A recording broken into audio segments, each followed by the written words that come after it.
పెద్దలు గౌరవనీయులు సభాధ్యక్షుడు జనార్దన్ గారు,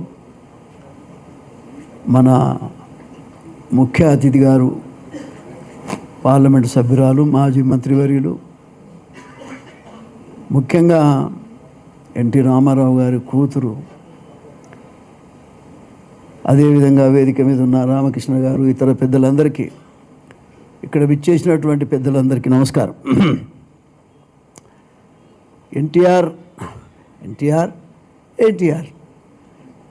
అంటేనే ఒక థ్రిల్, ఎన్టీఆర్ అంటేనే ఒక ఉత్సాహం, ఎన్టీఆర్ అంటేనే ఒక భవిష్యత్తు నిర్మించినటువంటి మహనీయుడు.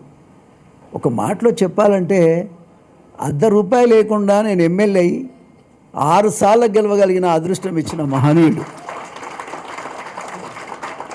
ఆ మహనీయుని గురించి ఏం చెప్పగలుగుతాం మనం? ఒక మాటలో చెప్పాలంటే ఆయన జీవితం అంతా కూడా, నాకు సినీ ఫీల్డ్ గురించి పెద్దగా తెలియదు, కానీ నేను పెద్దగా సినిమాలు కూడా చూడను. ఆయన అసలు అడుగడుగున కులరహితమైనటువంటి సమాజం కావాలి, పేదరికం లేనటువంటి సమాజం కావాలి, ప్రతి కులంలో నుంచి కూడా రాజకీయ చైతన్యం కలిగిన నాయకులను కూడా తయారు చేసినటువంటి మహనీయుడు ఎన్టీ రామారావు. ఒక మాటలో చెప్పాలంటే నేను కాలేజ్ చదువుతా ఉన్నా. నేను కాలేజ్ చదువుతూ ఎంఏ LLB ఫైనల్ ఇయర్లో ఉండగా పార్టీ పెట్టారు 82లో. నేను వెళ్ళి, సార్ నేను ఇట్లా షెడ్యూల్ కాస్ట్, అందులో మాదిగ కమ్యూనిటీ, మాది ఇక్కడ మా ఆలేరులో రిజర్వేషన్ ఉన్నది, మీరు అవకాశం ఇస్తే నేను పోటీ చేస్తాను సార్ అని చెప్పా. కిందికి మీదికి చూశాను. నన్ను అప్పటికి నేను చదువుతూ ఉన్నా, నాకు మ్యారేజ్ కాలేదు, కుర్రోని. చేస్తావా అన్నాడు. చేస్తా సార్ అన్నా. మీరు రేపు రండి అన్నాడు. రేపు వెళ్ళా. అంత అసలు ఇసుక పోస్తే రాలంత జనం రోజు. ఎక్కడ మన స్టూడియో అంటే ఇక్కడ మన ముషిరాబాద్. అంత జనాలు ఉన్నారు. ఈ అప్లికేషన్ పెట్టుకోనో లేకపోతే కావాలని కోరుకున్న క్యాండిడేట్లు అందరితో మాట్లాడిస్తున్నాడు, ఒకరొకరిని పిలిచి 5 నిమిషాలు. నాకు కాళ్ళు చేతులు వణుకుతున్నాయి. మహనీయుడు కూర్చొని ఉన్నాడు, జనం ఉన్నది. అసలు నా టర్న్, నరసింహులు గారు రండి మాట్లాడండి అన్నాడు. వణుకు పుట్టింది నాకు. ఉన్నమాట చెప్తున్నాను. ఏం మాట్లాడాలి? పూటకు గతి లేని వాళ్ళు తాటాకుల గుడిసెల్లో సూర్యచంద్ర బింబాలు తాండవమాడుచునుండ, గట్టిగాను గాలి వస్తే ఒక్కాకు నిల్వదాయే, వానజల్లు పడితే నే గుడిసే ఒక మురికి గుంట. సపోర్ట్ గడ్డి కొట్టాలి, గిట్ట కొడితేనావు.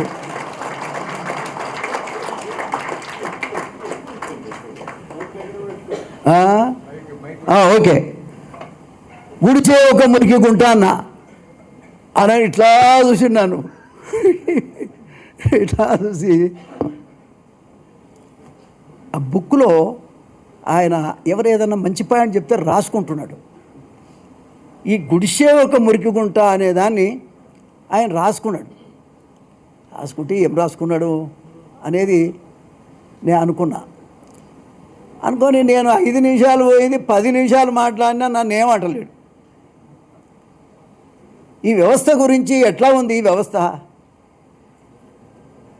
ఈ కులాల మధ్యలో ఈ కులాలు ఉన్నటువంటి పరిస్థితి ఏమిటి? ఈ పేదరికం ఉన్నటువంటి పరిస్థితి ఏమిటి?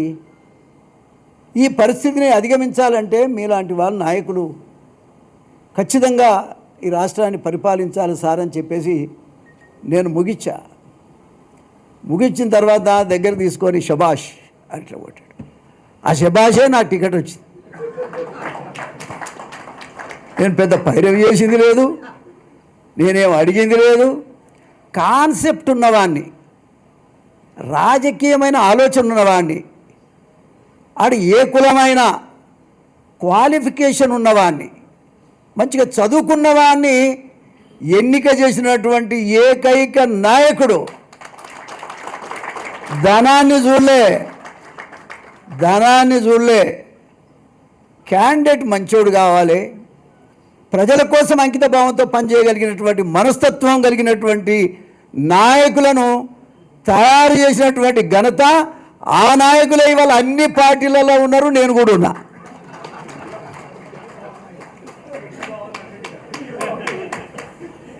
నేను కాక మొన్న అందశ్రీ అనే ఒక కవిది సంతాప సభ జరిగితే బహుశా మీరు చూడండి, నేను ఫస్ట్ ఎన్టీ రామారావు పేరే తీసుకున్నాను. నేను ఎంపీ గారు పురంధేశ్వర గారు మా అమ్మ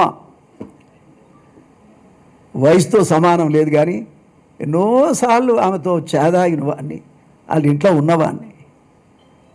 ముఖ్యంగా నేను అనేది ఏంటంటే,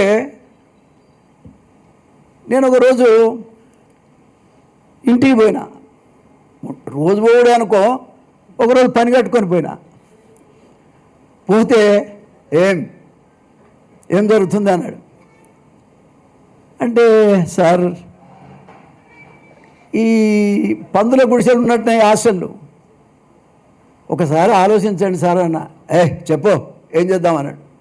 సరే గురుకుల పాఠశాల అనేది ఏర్పాటు చేస్తే టీచర్లు అక్కడనే ఉంటారు, హాస్టల్ భవనాలు బాగుంటాయి, స్నానాలు చేయాలంటే ఒక చిన్న ఇంట్లో ఉండి స్నానాలు చేయాలంటే కూడా గంటలు పడుతుంది అందరు చేయాలంటే. దయచేసి గురుకుల పాఠశాలలో పెడితే బాగుంటుందని మీ దృష్టికి తెద్దామని వచ్చినాడు. చంద్రప్రసాద్ పిలువు రాఘవేంద్రరావు గారిని అన్నాడు. పిలిచిన తర్వాత తమ్ముడు ఏం చెప్తుండో దాన్ని మీరు ఆలోచన చేయమని రాఘవేంద్ర ప్రసాద్ పిఎస్ ఉండే ఆయన, పెద్ద ఆయన. పాప ఎంత గంట సేపట్లో ఆర్డర్ బయటకు వచ్చింది సార్. 42 హాస్టళ్ళు అప్పుడు ఆ కాలంలో జిల్లాకు 2 చొప్పున పెడితే నేను పుట్టిన మండలంలో పెట్టాలి సార్, నాకు ఇవ్వాలని చెప్పిన. అప్పుడు జానారెడ్డి గారు కూడా మంత్రి, ఆయన జిల్లాకు తీసుకుపోవాలని ఆయన నియోజకవర్గానికి. లేదు తమ్ముడు కోరాడు, ఈ కాన్సెప్ట్ ఆయనదే కాబట్టి ఆయనకే ఇచ్చేయండి అన్నారు. అసలు ఏదన్నా ఇప్పుడు గుడిసెలన్నీ పోయి ఇలా పక్కా సిమెంట్ ఇల్లు అనేది ఊళ్ళలో చూసిరా? సప్లై చేయరేమా? మీరు పుట్టుకతోనే సిమెంట్ ఉంటే మీకు తెలియదు. అది సిమెంట్ ఇల్లు అనేది మొదలుపెట్టి కట్టించినటువంటి ఘనత ఒక ఎన్టీ రామారావు గారిది. గుడిసెలు తీసేసి గుణపింకలు తీసేసి పక్కా గృహ నిర్మాణం ఏర్పాటు చేసినటువంటి, ఇవాళ దాన్ని తీసేయగల మొగోడు ఉన్నాడు ఎవరైనా? సపోర్ట్ చేయడమే. ఆ స్కీమును తీసేయగలిగేటోడు ఎవరైనా ఉన్నాడా? ఏ గవర్నమెంట్ అయినా రాని ₹2 కిలో బియ్యం ఉండాల్సిందే. ఎవడు కూడా తీసేయలేని స్కీములు పెట్టిన మునగాడు కూడా మహనీయుడు ఎన్టీ రామారావు గారు. అది చూడాలి మనం. మిగతా అన్ని ముఖ్యం కాదు, పేదవాడికి అవసరమైంది చేశాడు ఆయన. అన్నా పెన్షన్ కూడా, పెన్షన్ కాన్సెప్టే ఆయనది. వీళ్ళు మేము 4,000 ఇస్తాము, 5,000 ఇస్తాము, 10,000 ఇస్తామని చెప్పినా ఎవరిది? ఇది ఎన్టీ రామారావు గారిది. ఆ స్కీమ్ను ముట్టుకునే ధైర్యం ఎవరికైనా ఉందా? తీసేసే ధైర్యం ఎవరికి లేదు. పెన్షన్లు కూడా, జనతా వస్త్రాలు, పటేల్ పర్వాడు రద్దు చేస్తే తెలంగాణ అంతా పండుగలు చేసుకుండండి. తెలంగాణ అంతా పండుగలు చేసుకుంది. కాబట్టి తెలంగాణలో పండుగలు చేసుకునేటువంటి కార్యక్రమాలు ఇవన్నీ కూడా పండుగలు చేసుకున్నాయి. మహిళలకు ఆస్తిలో సమాన హక్కు ఎవడిచ్చాడు?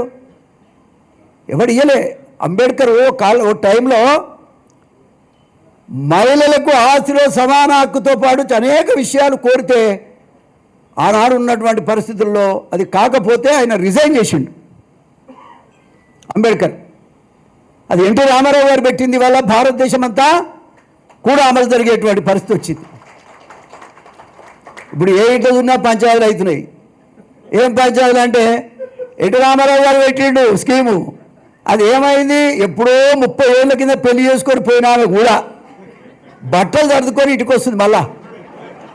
ఎందుకమ్మా అంటే నా పాలు రావాలి కదా. పురంధేశ్వరి గారు మరి ఎంత తీసుకుపోయాడో ఏం సంగతో లెక్కలు చెప్పాలి.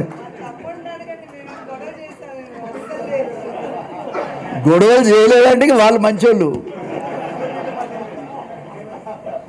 విషయం ఏమిటంటే అసలు ఏ ఊళ్ళో చూసినా పంచాయతీలు అవుతున్నాయి. ఎవరు కూడా అన్నలు తమ్ముళ్ళు అక్కలు చెల్లెళ్ళు సంతోషంగా లేరు. కారణం ఏంటంటే పంచాయతీ. అరే ఆనాడు మీకు బ్రహ్మాండంగా ఇచ్చి పంపించాం కదా, మీరు ఇప్పుడు వచ్చి మళ్ళీ అడిగితే ఎట్లా అంటే, అగో భూముల ధరలు పెరిగినాయి కదా ఇయ్యండి, ధరలు పెరిగినాయి కాబట్టి ఇయ్యండి అనేటువంటి పంచాయతీ నడుస్తుంది. ఏదేమైనా హక్కు కల్పించినటువంటి మానవుడు ఎన్టీఆర్. ఇక పోతే సరే ఇంకా చాలాసేపు పడుతుంది అని చెప్పాలంటే, కానీ నేను 24 గంటలు ఉంటే నాకు తెలిసి ఓ 10-20 సార్లన్నా ఆయన పేరు నేను ఉచ్చరించకుండా ఉండలేను. మా ఇంట్లో ఫోటోలు ఉన్నాయి, ఓన్లీ ఎన్టీ రామారావు ఫోటోలు తప్ప నేను ఎవరి ఫోటో పెట్టలే. ఎవరైనా వస్తే ఏందా నీకు గింత పిచ్చా అంటారు.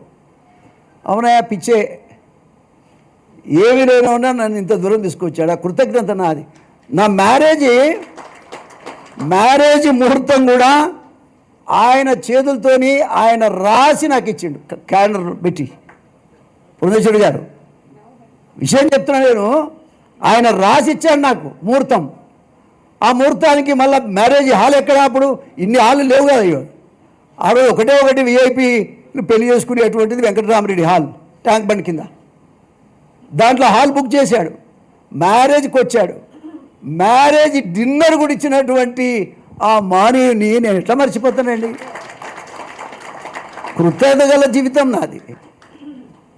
నీతికి నిజాయితీకి మారుపేరుగా పెళ్లి నాడు కూడా, పెళ్ళి రోజు అయిపోయిన తర్వాత మ్యారేజ్ డిన్నర్ కూడా ఇచ్చి నన్ను గౌరవించినటువంటి మానవుడు.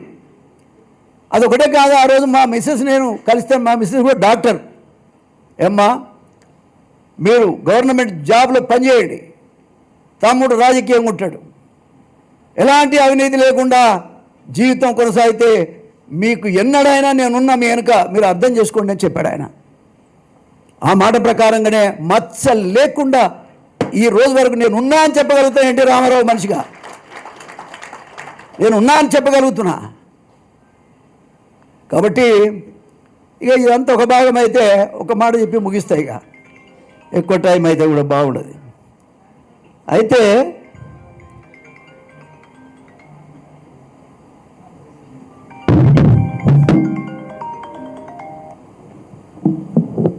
వయసు కూడా మీద పడ్డది అన్నా. అదే 2 ముక్కలు చెప్పుదాం, అదే చూస్తున్నాయి. ఇప్పుడు దాని విషయం ఏంటంటే, సరే మధ్యరాత్రి 11, అప్పట్లో 11, 12, 11, 10 అన్నా పెద్ద రాత్రి. రండి అంటే ఉరికినాం.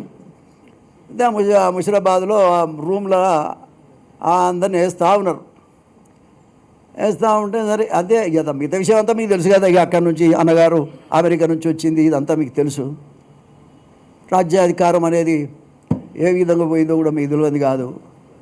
వేసిన తర్వాత అక్కడి నుంచి ఢిల్లీకి పోయి, ఢిల్లీ నుంచి ఏది మన కర్ణాటక వచ్చినాం. హోటల్ పేరు ఏం పేరే, దస్పల్ కాదు హోటల్ పేరు. ఆ హోటల్ అప్పుడే కట్టిరు వాళ్ళు కూడా, వాళ్ళ అదృష్టం కొద్దిగా కట్టుకురు. ఎందుకంటే ఇంత డబ్బు ఆడికెళ్ళి వస్తుంది ఒకసారి. రూమ్కి 2 చొప్పున వేసిరండి. అప్పుడు చంద్రబాబు నాయుడు గారు, అదేవిధంగా మన దగ్గుపాటి వెంకటేశ్వరరావు గారు, వీళ్ళు సూపర్వైజ్ చేస్తున్నారు. వెంకరెడ్డి వెంకయ్య నాయుడు కూడా కాదనేది ఎందుకు, అప్పుడు అందరూ సాయం చేశారు. కానీ ఇక మెయిన్గా వీళ్ళు అయ్యా నాయన బీజేపీ నాయకులు అంతా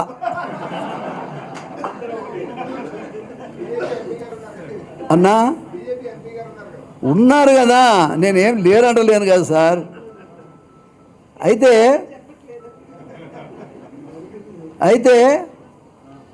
వాళ్ళు ఉన్నారు, ఆర్గనైజ్ చేస్తున్నారు. సరే నన్ను రూమ్లో వేశారు.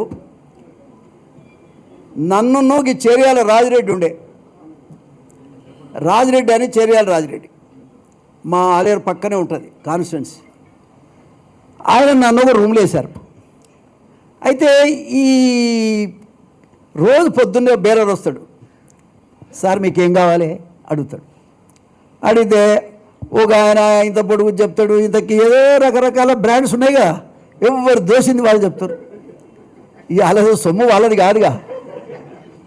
ఎమ్మెల్యేలు అసలు పార్టీ ఏమైందనే ఆలోచన కంటే పొద్దున్నే లేవంగానే తాగుడు, పేకాట్లాడు, తర్వాత ఆ తాగేది కూడా ఉదయం పెద్ద బాటలు తెచ్చుకుంటే సాయంత్రం వరకు కథం.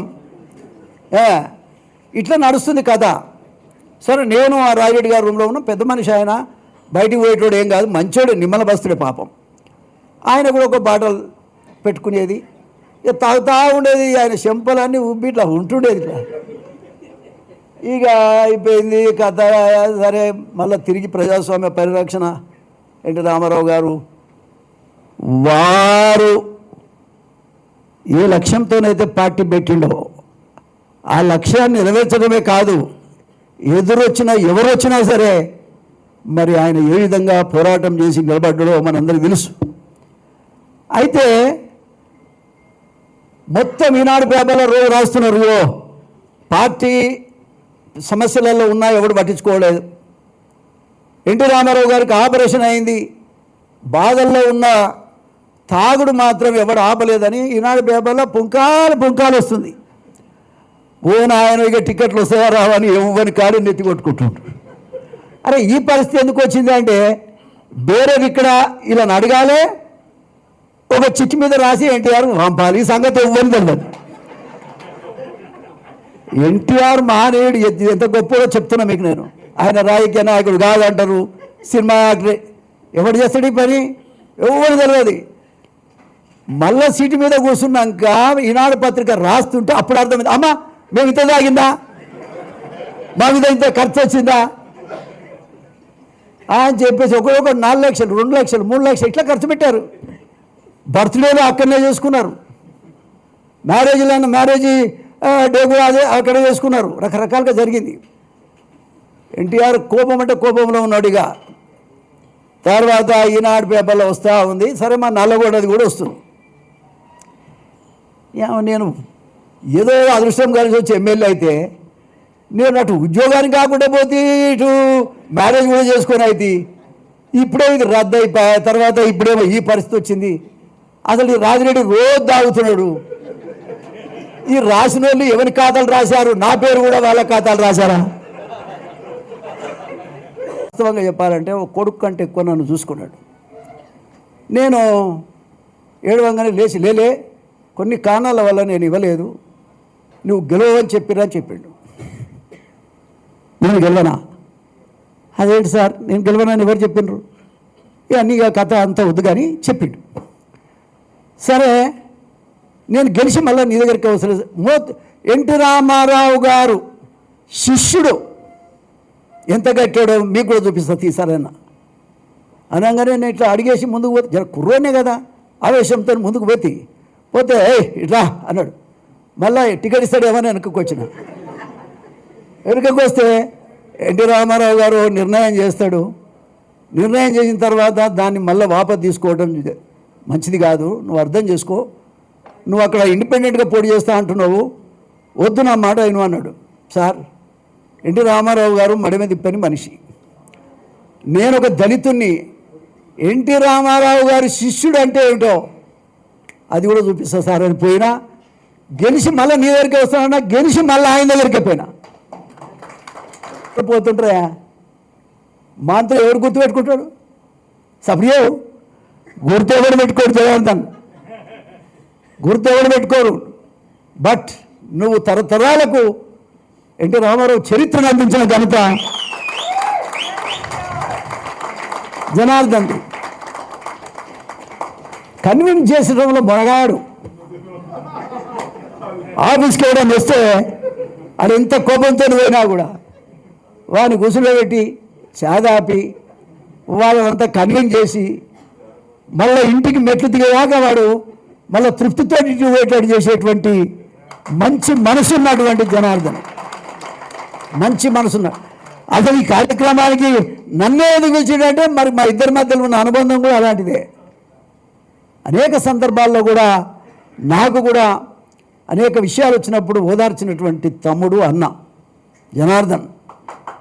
ఈ జనార్దన్ నిజంగా చెప్పాలంటే మంచి మనసున్నటువంటి బ్రదర్ అని కూడా నేను మరొకసారి సందర్భంగా నేను తెలియజేస్తా ఉన్నా. ఎన్టీ రామారావు గారు బుక్ రాసినప్పుడు నన్ను రాసిమంటే నేను నోటే చెప్పిన, పేదరికాన్ని ముద్దాడిన ముద్దు బిడ్డ మన ఎన్టీఆర్ అని రాశాను.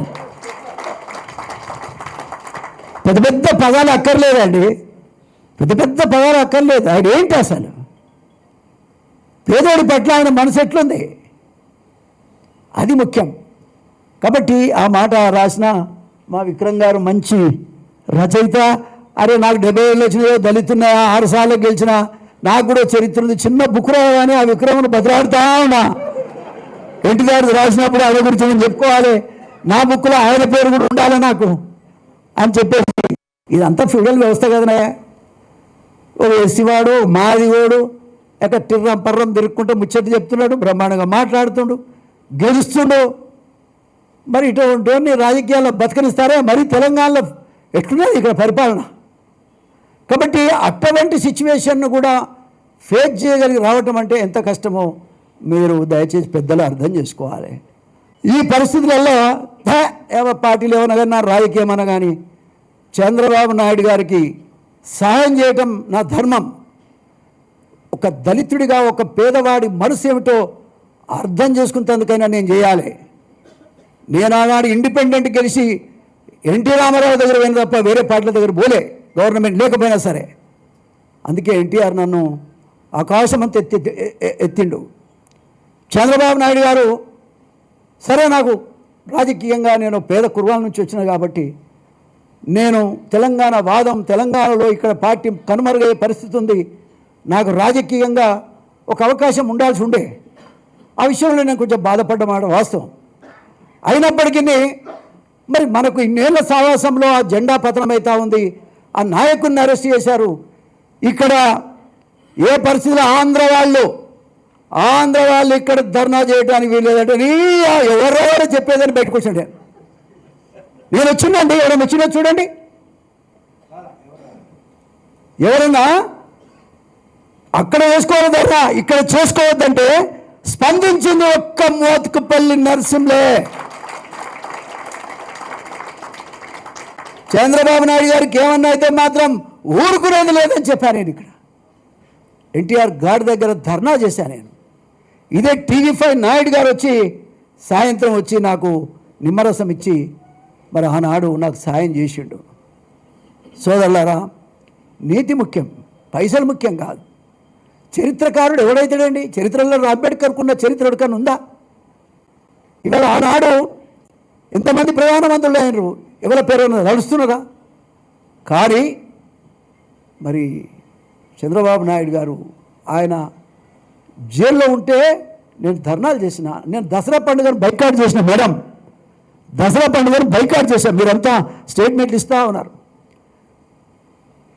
అంటే ఆ పార్టీ మీద ఉన్నటువంటి గౌరవం అలాంటిది. నాకు తెలుగుదేశం పెట్టింది ఈ తెలంగాణ గడ్డ మీద, ఎక్కడ ఇప్పటికీ పర్మనెంట్గా ఉంటుందని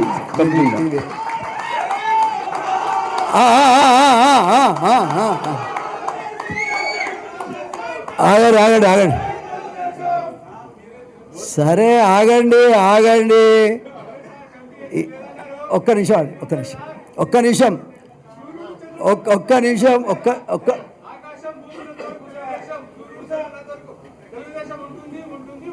రైట్.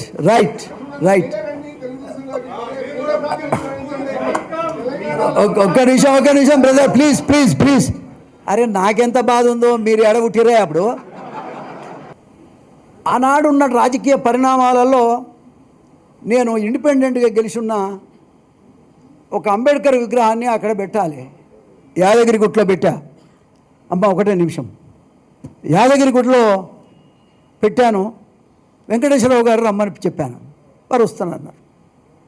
వస్తున్న తర్వాత కొన్ని కారణాల వల్ల వారిని కూడా రాకుండా పరిస్థితులు వచ్చినాయి.